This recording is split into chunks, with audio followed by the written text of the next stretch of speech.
Coming up on COS Now, the Convention of States movement is making waves across the country, with packed hearing rooms, major debates, and national media attention. From Ohio to Idaho, lawmakers and grassroots activists are pushing forward, while voices in conservative media highlight Article 5 in the Convention of States process. All that and more on COS Now.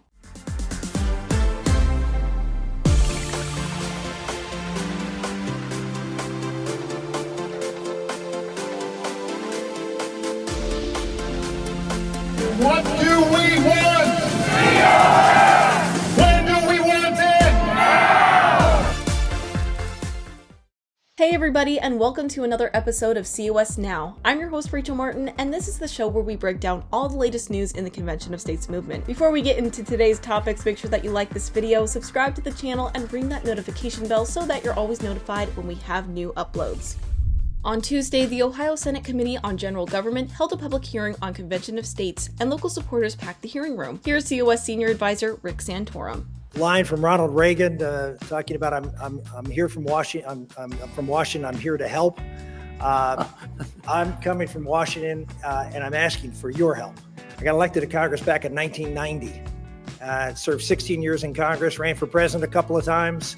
I will tell you with a matter of certainty that Washington is not going to fix the problems that it is confronting right now. I left the United States Senate, and I think that the national debt was between $6 and $7 trillion. It's $36 trillion. It's growing $1 trillion every 3 or 4 months.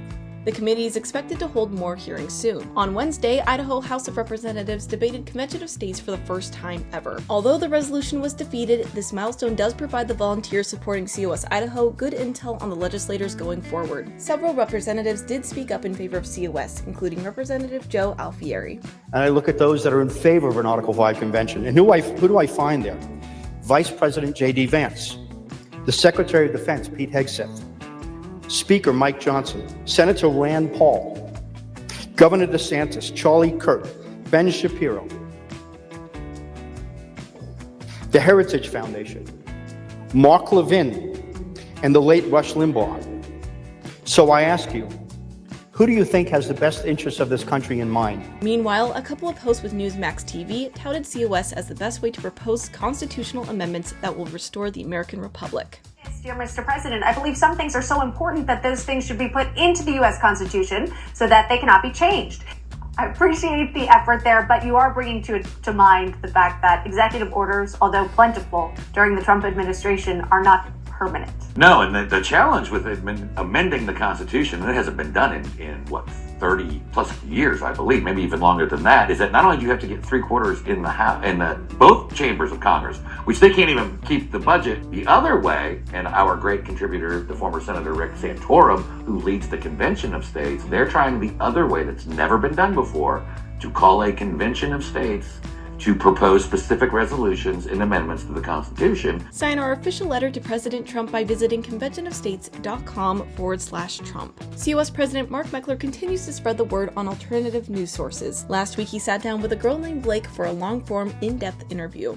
Yeah, look, I think we're having a critical fight in our country right now, and you're in the center of that fight culturally, which is you believe in personal agency, individual agency. You've taken control of your life. You homeschool your own kids. You have your own business. Those are decisions that a person who believes in agency. There are people, and I would call them the ruling elitists, that believe that they should decide for you and me.